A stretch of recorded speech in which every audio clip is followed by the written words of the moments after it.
The topics and opinions expressed on the following show are solely those of the hosts and their guests and not those of W4WN Radio, its employees, or affiliates. We make no recommendations or endorsements for radio show programs, services, or products mentioned on air or on our web. No liability, explicit or implied, shall be extended to W4WN Radio, its employees, or affiliates. Any questions or comments should be directed to those show hosts. Thank you for choosing W4WN Radio. Welcome to the Fine to Fab Show with Lisa Lieberman-Wang, helping women reclaim their inner peace and power, going from feeling fine to being fab, fabulous, awesome, beautiful, serving to empower you to break through the barriers that weigh you down, to live an authentic life that is healthy, happy, and free. Now, here's Lisa. Hello there, I'm Lisa Lieberman-Wang, your trusted guide from feeling fine to being fab, and I'm happy that you're joining me today. You know, I am committed to helping women break through the barriers that weigh them down to live an even more authentic life that is healthy, happy, and free. And I am looking to help and get more people to join this movement to empower these women, and you can do that by following me on Facebook, Twitter, LinkedIn at Lisa Lieberman-Wang. You can also stay connected with this active community by texting in the keyword FINE to FAB, FINETOFAB to 90210 and hit send. And I want you to know that this call is live, so if you'd like to chat with me today, you can call in at 561-422-4365 or Skype in at W4WN Radio. So I always have a guest on the show, and this time I decided that I was going to just have a talk with you because I have been going through so many things working with my fabulous women and talking to different people online and having all kinds of conversations as transformation. And I thought the perfect conversation would be about the question I keep hearing from everyone. And I want to say everyone in a generalization is, why me? And people think, why me? Why did this happen to me right now? Why did I get sick? Why do I have cancer? Why did I, get abused when I was younger? Why me? And there becomes a second question that most of us do not ask ourselves of, why not me? And I know that when I was growing up, I felt like I was alone, like I was terminally unique. All these different things happened to me, and looking at me now, you'd never know I have a long history of eating disorders, depression, therapy, medical challenges, countless hospitalizations, spending over 6 months in the hospitals, over 11 years. And it was always like, what's wrong with me, or why me, and what's happening to me? And what I really believe is that there always had to be a better reason. And I used to say, God doesn't give you anything you can't handle. And I always finished it with, yes, but I'm fooling him too. And it wasn't until years later that I realized that the questions I was asking weren't serving me, and the answers to why me always gave me great excuses to stay where I was or to make it worse than it was and to feel bad for myself. And I remember so many of my why me's came from, why is my dad so strict? My father wanted perfect children. We had white glove treatments. We wanted to go outside and play. The house had to pass a white glove inspection. In other words, no dust, cleaned everything else before we can do anything. I felt like I grew up so fast that I didn't have a childhood because both my parents worked. My mom was a distance for her businesses, and I tried to pick up the slack at home. So responsibilities as a kid, I felt like I became an adult really quick, and I didn't really know what it was like to be a child, in my opinion. And, even to the point of being taken advantage of on a date and being attacked by an employer and developing eating disorders. It's like, why me? Why did I have to go through all this? And I remember, I'll paraphrase Dr. Donnie Epstein. This man is brilliant. He's been on the cover of Forbes and other kinds of magazines because he has NSA, neurospinal analysis, and so much of our ailments and things that we have come from internalizing what we've gone through. And Dr. Donnie said to me, we were in Egypt, and I said, why is it that all these things are happening? And he said, that it's really people of greatness that these things happen to, because as we walk through them, we can teach and help others. Now, I'm not saying that all the things that have ever happened to any one of us is great or that it's supposed to happen the way it did, but here's what happens.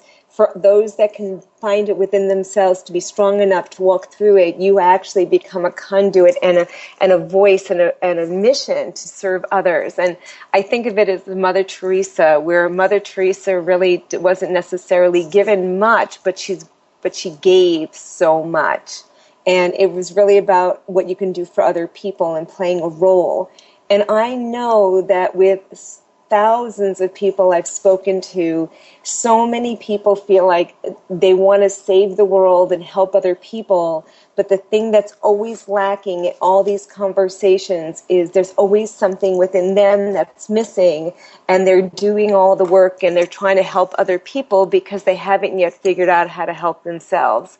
So the why me feels better when you're trying to help other people. You're thinking, well, at least if I can't help myself, I can help this one. I'm making a difference. I mean something. I'm important. And, I'm special. It's okay. Now I have value. The truth is just being is value. And instead of the questions of why me, what happens is it has to be why not me? Or what's good about this? What am I going to learn about this? What is the real mission or direction that's supposed to happen within this? And I can never think that anything bad can happen to us that's good. I don't say that. I just mean that there's always a message, there's something behind it that we're supposed to learn from. And it's the lessons that we don't learn that's really the most costly. And I look at it as so many years of being angry and hurting myself and keeping secrets and thinking that, these secrets that I was the only one dealing with it. And then just a couple of years ago when I decided to make this an open message, how many hundreds of women came to me and said, oh my God, I never would have thought. Now I realize that if you've gone through that, I can get through this. And sometimes our message is meant to go out further. And I don't mean it to the fact that now tell everybody your challenges. I don't still to this day share my message with people if I don't think it's going to serve a greater good. I'm not into one-upmanship with other women and men to say they have problems, oh, mine are worse. I really would never, ever trade my challenges for anyone else. I remember I was at a function and they said, everybody take all your problems and put them in a bag. And if everybody in a room took all their problems and put them in a bag, and this one was sexually abused, this one was molested, this one had a death of a child, this one, was injured and lost their leg, or whatever the case is. At the end of the day, when all those bags were put in the center, there was no one that was willing to take anybody else's bag. They all wanted their own bag back. That means that what was life dealt you still would be better than what's dealt somebody else.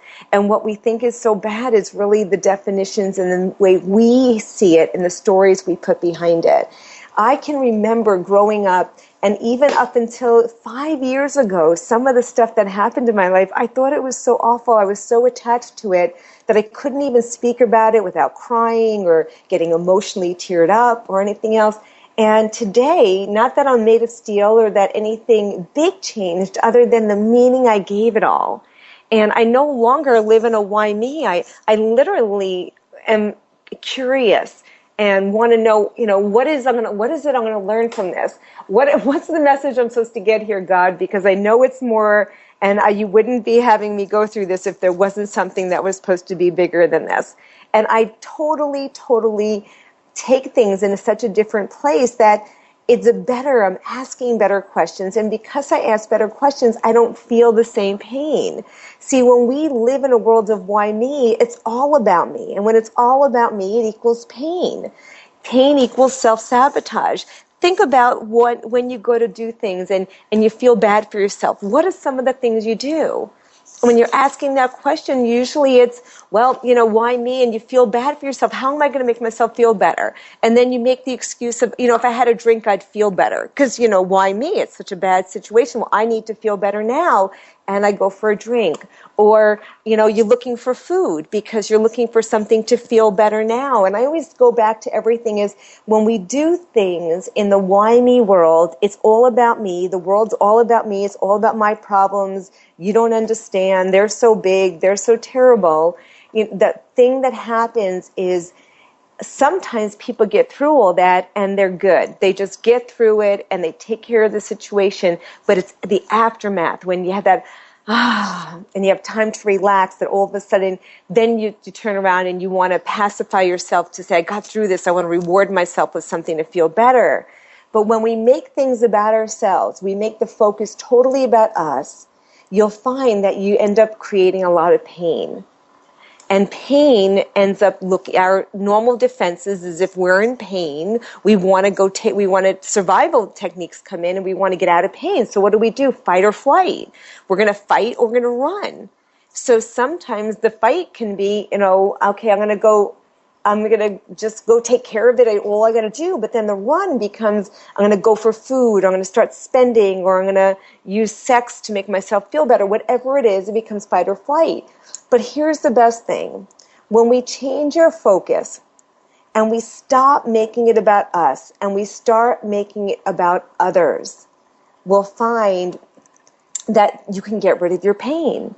Now think about it. Think about the last time something really was bothering you and you were sitting pondering over it. Maybe you were drowning your sorrows in some ice cream or something. And if you have children, all of a sudden your child calls you and says, Mommy, I need this, or something goes, all of a sudden you jump out of that negative state, you get yourself out of it, and you take care of the situation.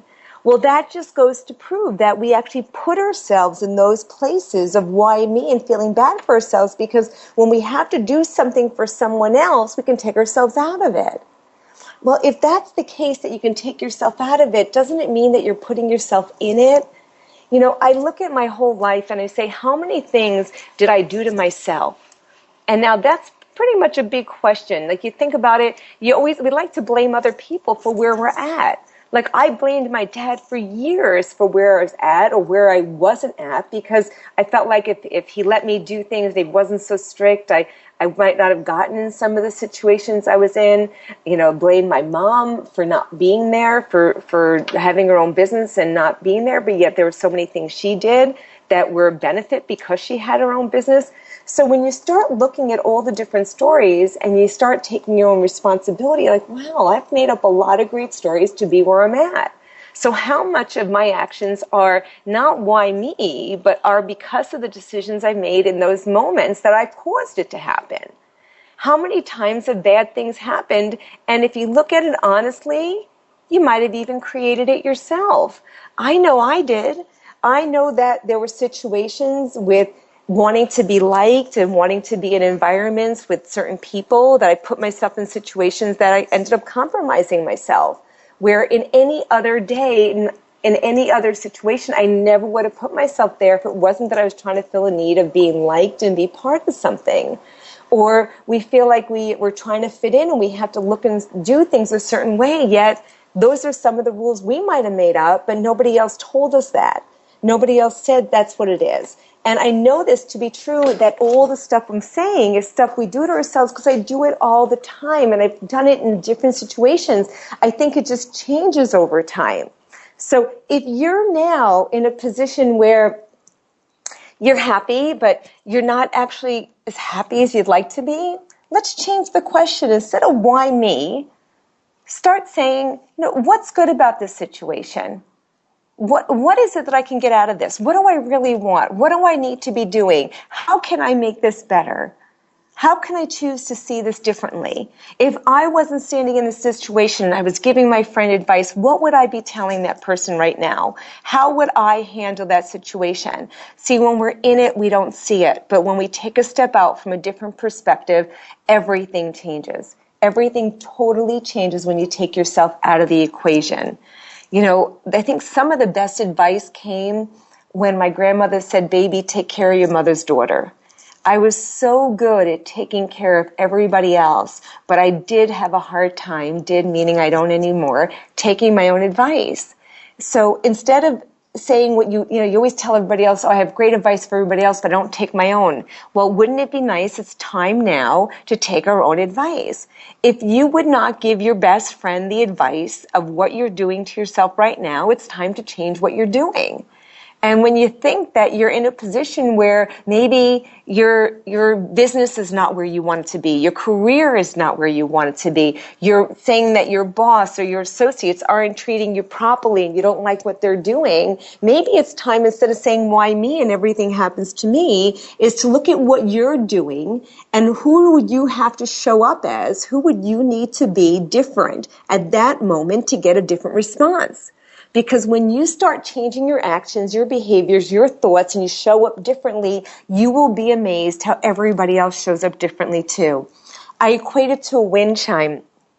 I remember that when I was originally in my dis-ease with myself, and I was using food to find comfort and feel better, and that was my go-to. That was my feel better now substance. And I realized that a lot of times when people put down one thing, that's never the problem. The food's not the issue. It's how you feel inside. Most people pick up something else. So I put down the food, and there was a time I picked up spending. And I used to spend money. If I get about the food binge, I'd go on a spending binge.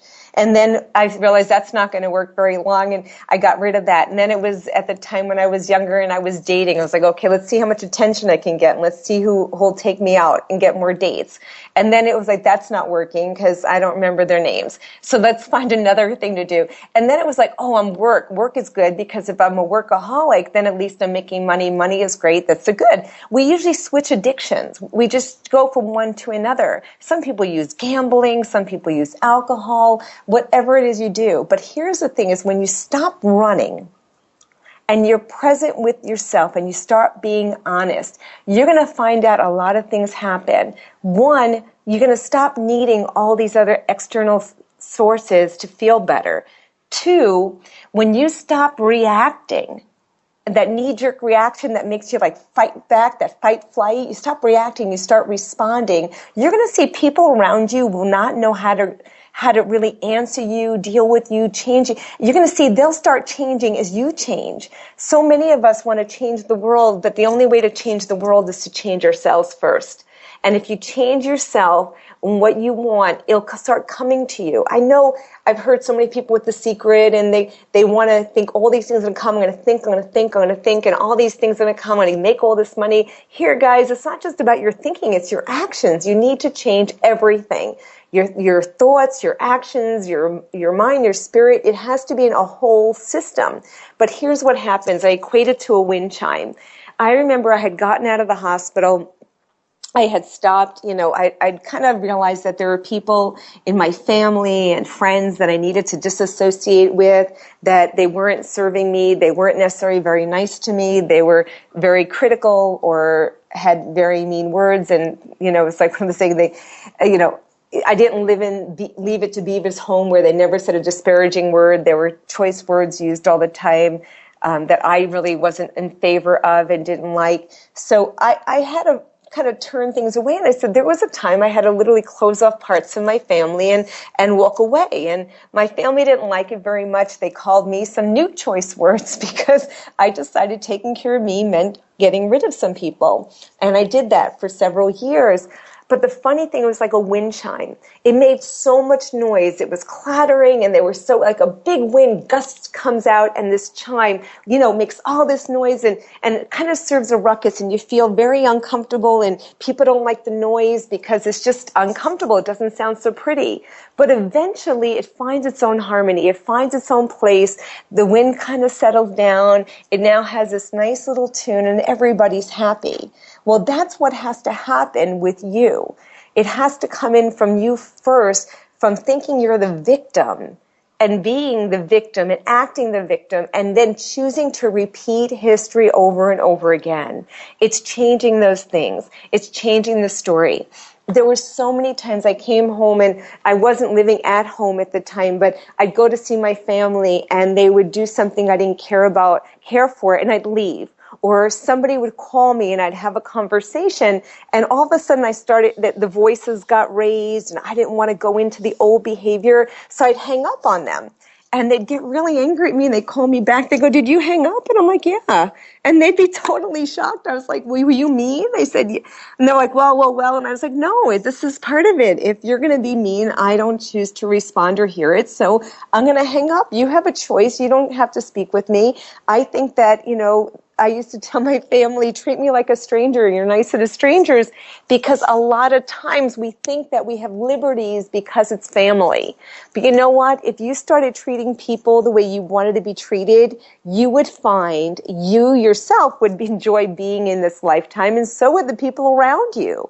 Too often we take liberties thinking it's only family, it's okay. But you know what? It's the family and the people that we love and the people that influence us the most are the ones closest to us. But what if we treated our family like strangers, and we were nice and polite and cordial, and we didn't think we could be so brutally honest to hurt them, but we were really supportive and encouraging and engaging? What do you think your relationships would be like? How do you think things would be better? It would be outstanding. It's funny because so many times we think we have all the answers and we're going to tell everybody how to do it. And as many times as I've had the answers, in the past I might have told everybody everything, but I'll let you know I'm not one to do that anymore. I watch what goes on, I accept where people are at, and I stop being the judge and the jury, because the bottom line is I didn't want anybody to be my judge and jury. So if you are now pointing fingers at other people, you're pretty much doing what you don't like other people doing. And when you say, why me? Why is everything happening to me? The question is, what are you doing to contribute to that? And what can you stop doing now?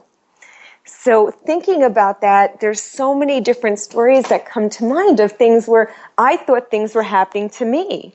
Matter of fact, I was building one of my businesses, and I was working with a lot of people, and one of the things that was required in my business was coaching and mentoring them in a business standpoint. I was dealing with a lot of independent entrepreneurs who in their own fields were very successful, but maybe not doing what they were learning how to do. And it was so interesting how my form of leadership was very different than some others. But what happened is, as I became more and more successful, and my business kept growing, and I'm very fortunate it became a business that today sustained itself and has earned millions for us. What happened is there were other people that weren't growing their business quite the same. So people kept telling me all their problems, and I never told anybody my problems. And if they knew what happened to us, then they would be very surprised at where we really were, at where we came from. But people were telling me all their problems, and I decided that I didn't agree with all their stories, and they started getting angry at me, and that my leadership wasn't right. And what they started doing is pointing fingers. Now, I always think about this is, why do we point fingers at other people? Well, sometimes we point fingers at other people because we feel like if we can shoot them down, then we'll feel better. That goes back again to why me? Like, oh, they're successful, well, why not me? Right? Well, I'm not successful because of this, this, and this. Well, that might not be the case. You see, in my past, what people don't know is I've had so many trials and tribulations of good things happening, bad things happening, good things happening, bad things happening. But the one thing I've been very strong about is finding a way to look through and find the good. Now, I have to tell you, it wasn't easy. There were a lot of times that obviously 13 years I spent beating myself up over it because I didn't know how to see the good, but I kept believing. I always had a faith in something higher than myself, that there had to be a reason for this. I wasn't going through this because there was no reason. I was going through because there was something going to happen. And what was interesting is that everybody finds an excuse and they use it to sometimes put others down so that they can make theirs okay. And for me, that wasn't okay.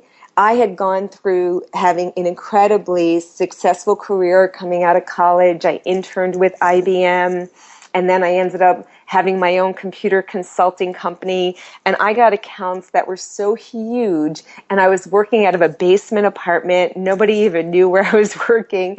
I ended up getting employees. Before you knew it, I had 8 programmers working for me, built a business that did incredibly well, but then I felt like adult daycare, and I said, I want to just stop with the employees and the work, and I ended up getting a job with MCI made myself one of the top 2% in the world in sales with them, hit these quotas, did incredibly well, and then burned out. I burned out. Now, with everything else was happening, the stuff I shared at the very beginning of being sexually abused and taken advantage of by employees and all the other stuff that happened, all this stuff happened in my lifetime, and then I still had all this success. But the thing is, I never told anybody the stories of what was happening. Least of all, I told myself most of it over and over again, and that's why I ate over it. But so many people use their excuses, their reasons not to. I found ways to use my excuses for reasons too. But the challenge that I see most of the time is that the people telling the stories of why me are the people that also get stuck in every other area of their business and their life and their personal, and they use it as an excuse not to do anything. Sometimes I wonder if people make up the excuses just not to actually be successful, so they have an excuse to say, see, I couldn't help it. Well, what people didn't know is by the time I was 30, I was a millionaire, and by the time I was 40, I was almost bankrupt.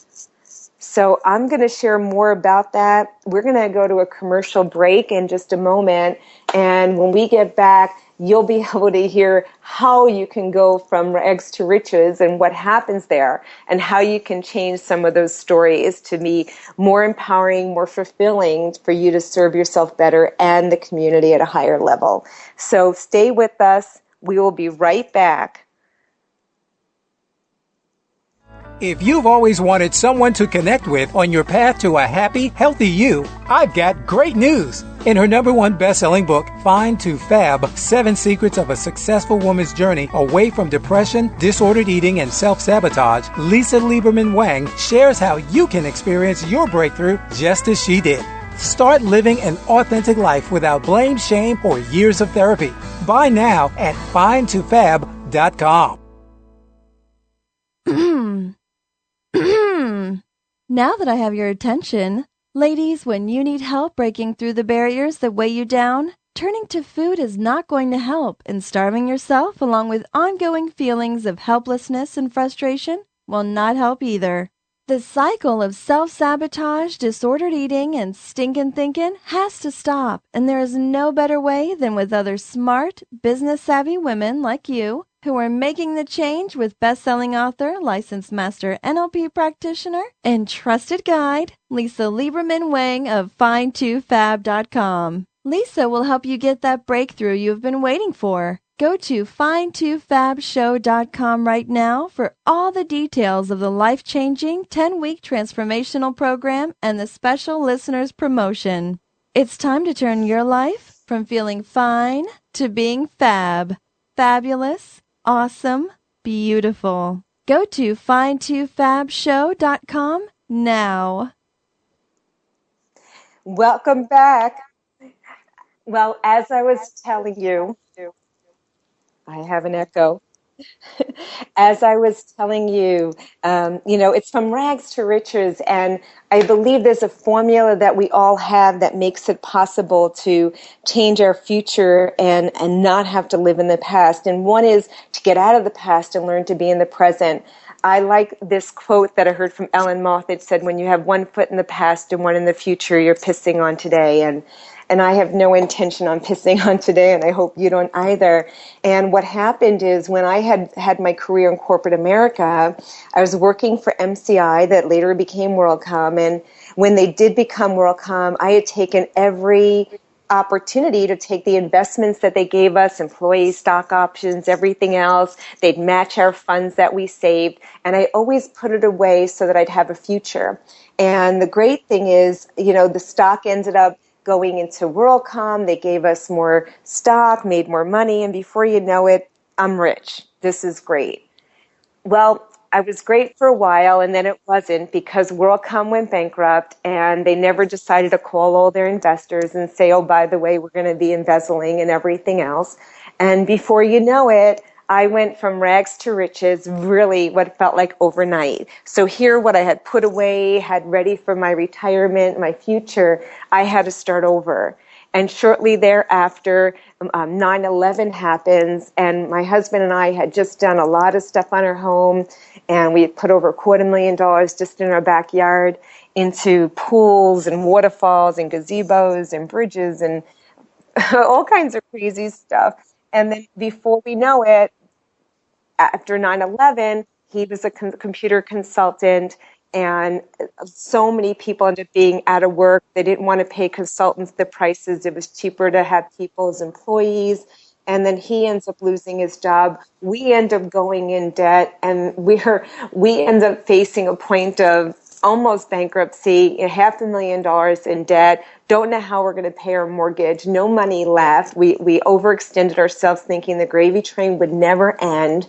And some people would say, what? Why me, right? Why me? What happened? And believe me, I said, why me? My husband put his head in the sand for a couple months, and my dad used to say, you put your head in the sand, your butt's still sticking out. And I was a professional at doing that. I did that with the food for 13 years. And I'm over there saying, no, I'm in the fight mode. I'm not in the flee mode. I'm going to fight. And I just took what I knew, and this was really one of the secrets, is I saw the vision of the future, and I needed to see the vision now. And that's where people make the mistake, is that they get caught up in the why me, instead of saying, okay, this happened. This is where I'm at now. What do I need to do to change? And I have mastered this because of all the training and the mentoring I've had from incredible people like Tony Robbins and Wayne Dwyer, Deepak Chopra, and Jay Abraham, and Jim Rohn, and I can go on and on and on, and Dr. Donnie Epstein and Guru Singh, and all these incredible mentors who I've listened to, like John Maxwell. Failing Forward is always about seeing a vision and moving forward. And that's all I did. I looked at the vision of not where I was, not what was wrong, but where I was going. And what I did is I took this plan of action and I said, I just need to know what I need to do right now. What do I have control over? And start doing it. And that's exactly what I did. I put a plan together. I took the action to do this. And the irony is I ended up being in so much pain internally that years ago I would have eaten over. And this time I took the pain to make it something that would drive me and give me energy and give me life. That I created something that is that what we did years ago is still taking care of me today. But how did I even get here? How did I get to find Fab? It's totally amazing how things happen in our lives, like I said, that we think is bad, and it becomes good. And it turned out that I built this business, and the business happens to be incredible, where not only helping other entrepreneurs, I've been able to use the skills that I've learned to overcome my own obstacles to help other people, and I've been doing it, and I've trained over 70,000 business owners doing this for years, as well as working with businesses as consulting for years in how to actually move forward and do things with their business. It turned out that I had some more family challenges, like as if it wasn't enough. Like we don't know how to pay bills, do things. And that was going back to 2002, from being very comfortable to uncomfortable. It was pretty much within 7 years, we went from thinking we're going to lose our home to being debt-free, having no debt, no mortgage, paying off everything. And that only happened because the why me stopped. That's important. The why me stopped. It was like, why not me? What's the message I'm getting from this? And I remember my mom saying to me when I was so angry, I was like, Ma, if I would have taken the money out of the market, if I would have done all the shoulda, coulda, wouldas. And she says to me, Lisa, she said, if you would have done that, you wouldn't have been helping as many people as you are now. And it was because of that, and because of me building my business that creates a residual income, that I was able to teach other people how to do the same thing and help them. But I never would have went back to work. I was pretty comfortable. I was comfortable, right? I felt pretty comfortable knowing I had a nest egg put aside. My husband was doing very well in corporate. We had money coming in. Life was good. But then all of a sudden, we had nothing. We had to start over. But had that not happened, today we're in a better financial position now than I was 10 years ago. Yet 10 years ago, I thought I was in the best position, but I wouldn't have tried even harder to change it because I was comfortable. So sometimes what seems really bad, like thinking you're going to lose your home, dealing with, we're going to have to we going to go into bankruptcy? How are we going to pay the mortgage? We're worried about paying child support, doing all these other things. We don't even know where the money's coming from. We're selling everything we have. I'm like, honey, you're going to have to start painting, doing something. I don't care. We need money coming in. And we were so scared. But that time now, looking back in hindsight, I can tell you, had that not happened, we would not be where we are today. So when you're in it, it's very difficult to see it. But when you get through it, you can see it. But what if at that moment when you're in it, you see it? What if you can take yourself out of the equation, not wait a year, 5 years, 10 years to see the good in it, but at that moment, ask yourself better questions. What's good about this? How can I make this fab? How can I make this great? How can I move forward with this? What am I going to learn from this? What if we can do that? And that's really been the gift. It's been the gift because what I've done in the last 20 years is learned how to go forward and not get caught up on it. And in the past, believe me, and even in the present, there are moments that I slip. I call them my moments of stinking thinking. I go through this thing, but I give myself permission to do it for an hour, maybe 5 minutes, maybe 2 hours, but they don't last 2 months or 2 years. They don't put me over the toilet bowl purging and getting rid of the food because I don't know how to deal with things. They're not sending me out spending money to feel better. It's an emotion. I know it's something I can control, but it has to be to move forward. But here's what happened. With all these things that happened because of what I thought was bad at that moment, not only did it lead me to helping so many other people, I was doing volunteer work for the last 20 years. And I was doing volunteer work because I felt that I was helped with my challenges and I was supposed to help other people. But it was because of the helping of other people that led me to what I'm doing today. My stepson was having some challenges and had gotten caught up with some of the wrong people. And, of course, our environment and who we hang out with affects where we are. And you are the average of your 5 closest friends. So if your friends are losers, you're a loser. If your friends are successful, chances are you'll be successful. But his were not.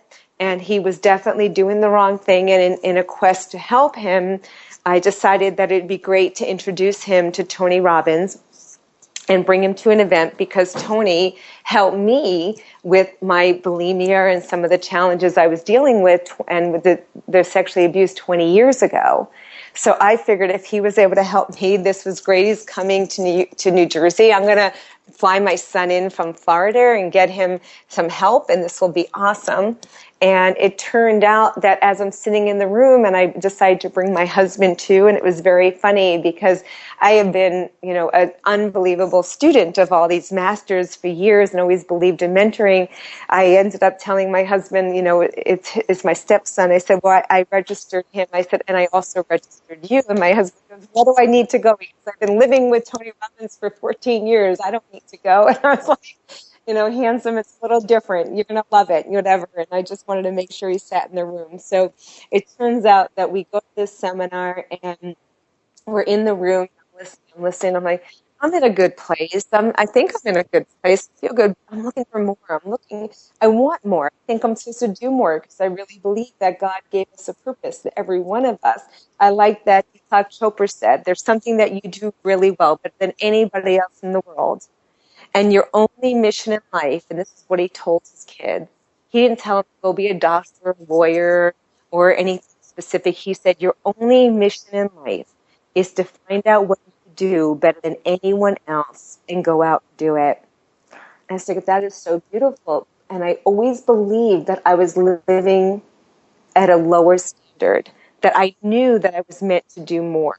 That what I've been doing at a quiet basis where I didn't break my anonymity of sharing what I went through with anyone unless I thought it would serve them. I literally lived in a glass bubble to make sure I was protecting myself at all times. And when I sat in the room with my stepson and my husband and I'm listening to this whole thing go on, I turn around and I say, I want more. I'm looking to play at a higher level. And I find out they have this platinum program where Tony Robbins will mentor you with a small elite group of 100 people. I was like, wow, that would be incredible. This man gets $1 million an hour to work with somebody What if I can get time with Tony? This will be great. When I know I'm supposed to do more, I'm going to find my purpose. All about finding this purpose. Sometimes we're looking for something and it's right in front of us and we don't even know it. It's quite funny.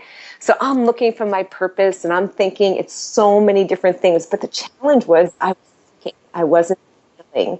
And when we're in our head, we don't necessarily get the right answers. When you just slow down, and the hardest part for most people is slowing down and being. You know, we're human beings, as my friend Barbara Montgomery said, not human doings. We're always doing something. How about being? And what happened is I ended up realizing all these different things. We go to Egypt, and Lawrence Slocum, who's been with Tony Robbins 20 years, one of his production people, incredible mentor and coach, author, unbelievably successful woman, is with me, and she knows me for 20 years, and we're in the lobby of the Four Seasons. And I remember we're having a conversation, and I'm saying, Lauren, I know I'm supposed to be doing more. I'm supposed to be serving at a higher level. I don't know what it is. And she says to me, Lisa, you're supposed to be helping women. And, you know, with all the challenges I've gone through, and it comes back to what I said at the beginning. And I said, no, Lauren, I'm supposed to help businesses make money. I'm so good in business. That's my thing. I help businesses make money. And she says, no, you're supposed to be helping women. And I'm indignant. I'm fighting her tooth and nail. And I don't know if you're familiar with kinesiology. And she starts muscle testing me and putting my arm out. And now I'm crying like, no, I'm supposed to be doing this. And then she's testing. She goes, Lisa, you're supposed to be doing both. And I totally walked away from that. And I said, I love you, but no, I'm not going to help the women. I'm not doing that. I'm helping businesses. That's what I'm going to do. So I end up with one of our businesses. We've been doing website services for businesses. I've been really a marketing expert for 30 years and teaching people how to understand people, which is why I do what I do, and how to serve people and what their needs are. And it turned out that she said, I ended up saying, I'm going to help with the marketing. That's what I'm going to do. I started another business to go off with our internet website business. And it turned out that a year later, I woke up and I said to my husband, I said, handsome, I'm supposed to save lives. And when I realized that I was not, that was really the path I was given, I just shifted everything. And you know, when I say save lives, somebody said to me, you can't save anyone's lives. And I owned it. I said, okay, I can't, then I can't do that. And I said, well, yes, I can, because I can save someone's life. If I throw out a life preserver and they catch it, then I just saved someone's life. And it's almost like that starfish story, if you've heard it, that little, you know, all the starfish are on the beach and the little boy's out there and somebody comes walking by and he says, there's so many starfish, you can't possibly save them all. And the little boy looked up at the man and just thought for a moment and looked down and grabs the starfish and throws it in the water. He says, made a difference to that one. Picked up the next one and he said, made a difference to that one. So the idea is that we can make a difference and we can save lives. And my mission became so much bigger than me, and it was really to touch more lives and open, knowing that I can help you and you help yourself and you help somebody else. We all make a difference. And this became a movement. So Fine to Fab started because I spent years of feeling fine. And fine was fucked up, insecure, neurotic, and emotional. And I really wanted to feel fab, and that's fabulous, awesome, beautiful. And I believe every one of us are fab already. We don't need to do anything to become fab, just be. And the whole mission was really about helping more people see now what you already have, instead of waiting to look back years later and realize all the stuff we've missed and all the opportunities we've missed, and to serve at that higher level. So if you are not where you want to be, if you're still looking for the answers and thinking there's something wrong, it is really time to stop with why me and say, why not me? And take what's going on and know it is going to serve a bigger mission. It's going to serve a bigger purpose, because as you figure out how to get through it, because it's called life and there's changes. And you not just get through it as a survivor, you get through it as a conqueror, and you live life, not survive. That's like below par. But then you help other people do the same. Know that that might be your path and might be your purpose. But it's how you get through it and how you walk through it, run through it, or smile through it that will make all the difference. Some of the tricks I've learned over the years were really, not just asking what's good about this, but learning to smile even when I didn't want to. And now you say, why do you do that? That's like pretending. That's being fake. I don't tell you it's not being fake. I think being a sourpuss and always doing depressed and acting out and thinking the whole world is like after you and you're losing, that's really fake. That's doing something stupid. But the truth is that if you are smiling, the muscles in your body, the way you smile, the way it affects your neurotransmitters, it makes it almost impossible to be depressed. And your mind doesn't know the difference. So you can actually, if you're going to fool it by telling your mind how awful things are, you might as well fool it and tell you how great things are. And smiling in the face of adversity, there's no reason to relive it and feel worse about it. And smiling, you'll always find better solutions to challenging situations. I eliminated the word problem in my vocabulary years ago because I always thought when I have a problem, I felt like I was already defeated and I didn't know how to win. And I always said, I'm not going to do anything that I'm not going to win at. So I wanted to change it, and I changed it to challenge. And I remember I got a phone call from somebody once. I said, call me back when you have a challenge because I don't know how to fix problems, but I am awesome at challenges. So it's always about looking at what's good in it, finding the solution, stepping yourself outside of the situation so you can see it a little clearer, looking at things from other people's perspectives, not always thinking it's all about you, and life can and will change. It totally, totally gives us so many opportunities outside of ourselves when we stop making it about ourselves. And if you'd like to stay further connected with us, I just started a new blog. Please go on and like it. Join the list. It's called LisaLieberman-Wang.com.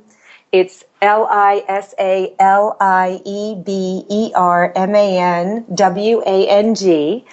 And you can also go to America's Fab Coach, FAB, coach.com. Check out the site, share it on Facebook, Twitter, LinkedIn. Be sure to like me on Twitter, Facebook, LinkedIn. I will always have new postings, new articles, different ways for you to be fabulous, awesome, beautiful, even more. And you'll find out about Get Fab, and that you'll see also that I am offering coaching, which is incredible about Fab because it's really about finally authentic breakthroughs. If you're looking to get somewhere and you're not where you want to be and you think you need a therapist, weight coach, or you need all this other stuff, I'm going to tell you finally you can be Fab without it, and you don't need to spend years in therapy. So I've already wasted my money there. We'll save you some, but we'll make you more. I appreciate you being with us today, and I look forward to having you on our next call. We have some incredible speakers lined up, best-selling authors, doctors, professionals, incredible guests. So be sure to join us every Wednesday live, 3 p.m. Eastern Standard Time. And remember, you can always call in and be part of the conversation. Remember, you're already Fab. Have a fabulous day.